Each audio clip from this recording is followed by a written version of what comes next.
Title: My new wife said, "Don't read my kids, get your own." I still remember the exact moment. Her words were clean, sharp, and deliberate. "Don't raise my kids, get your own." She said it with a smile, in front of her daughter, the girl I had tucked into bed, helped with homework, and defended at parent-teacher readings. That smile was the cruelest part. It told me she wanted the dagger to twist. I didn't argue, I didn't shout, I didn't even flinch. I just smiled back and said, "All right." And in that moment, she thought she won.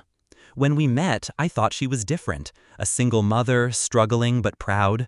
She had 2 kids, 1 boy, 1 girl. I admired her strength, her determination. She admired my patience, my calm. I became the man who fixed their leaky roof, paid the rent on time, and put groceries on the table. Birthdays had balloons because of me. School fees got paid because of me. For a while, I believed love was being needed. For a while, I believed I had found a family. But love isn't tested in the good times. It's tested when gratitude runs dry. The first sign came in whispers. I walked past the kitchen one night and heard her on the phone. She laughed, a laugh I hadn't heard in months. The words were soft, but one line stuck.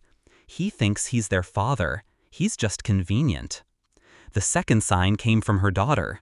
She snapped at me one evening, "You're not my dad. Mom says you can't tell me what to do." It stung. But what stung worse was the realization that her mother had planted it. The third sign was a bank statement. Money I'd earned, money I thought was ours, drained into a private account with her name on it. That's when the smile returned. Not hers, mine. I didn't rage, I didn't confront. I observed.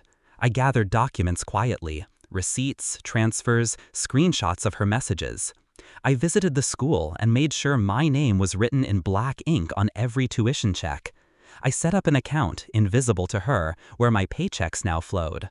The mortgage, my name alone. The car, my name alone. Every major expense that gave her the life she bragged about was tied directly to me. I met with a lawyer, explained everything. He listened, nodded, and laid out the silent architecture of escape and retaliation. Each move was deliberate, each signature another nail. I started recording. Conversations where she said I wasn't their father. Arguments where she boasted she could take everything if I ever left. The arrogance was fuel. And through it all, I smiled. I tucked the kids into bed. I played the role of dutiful husband. She never suspected I was digging her grave with a pen. It started on a Tuesday. I moved half of my belongings into a storage unit before she woke.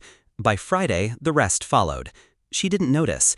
She never paid attention to what wasn't about her. The next week, I stopped paying her hidden bills. Credit cards, subscriptions, little luxuries she kept in secret, suddenly unpaid. The silence of declined charges screamed louder than any fight. Then came the moment. I left divorce papers on the kitchen table with a neat stack of evidence clipped on top. Screenshots, receipts, recordings. Her daughter was at the counter, scrolling her phone when she found them. Her voice cracked when she shouted my name.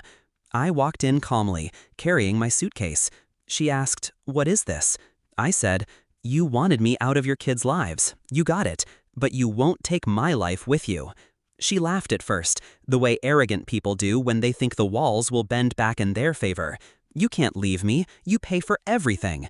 I smiled again, that same calm, deliberate smile from the night she told me not to raise her kids. Not anymore. The house, the car, the accounts, they're mine. You wanted me separate from your children? Now you are separate from me.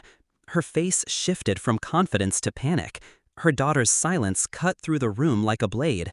"You can't do this," she screamed. "I already did," I said, and I walked out, suitcase in hand. It didn't take long for the pieces to collapse. With no money flowing in, the bills stacked high. The house I had bought went on the market, legally untouchable by her. The car she drove daily? Reclaimed. Word spread fast. Family, friends, neighbors, they all learned the truth, not from me, but from the sight of her moving boxes onto the curb. She became the story she once mocked others for, the woman who thought she was smarter, only to outsmart herself.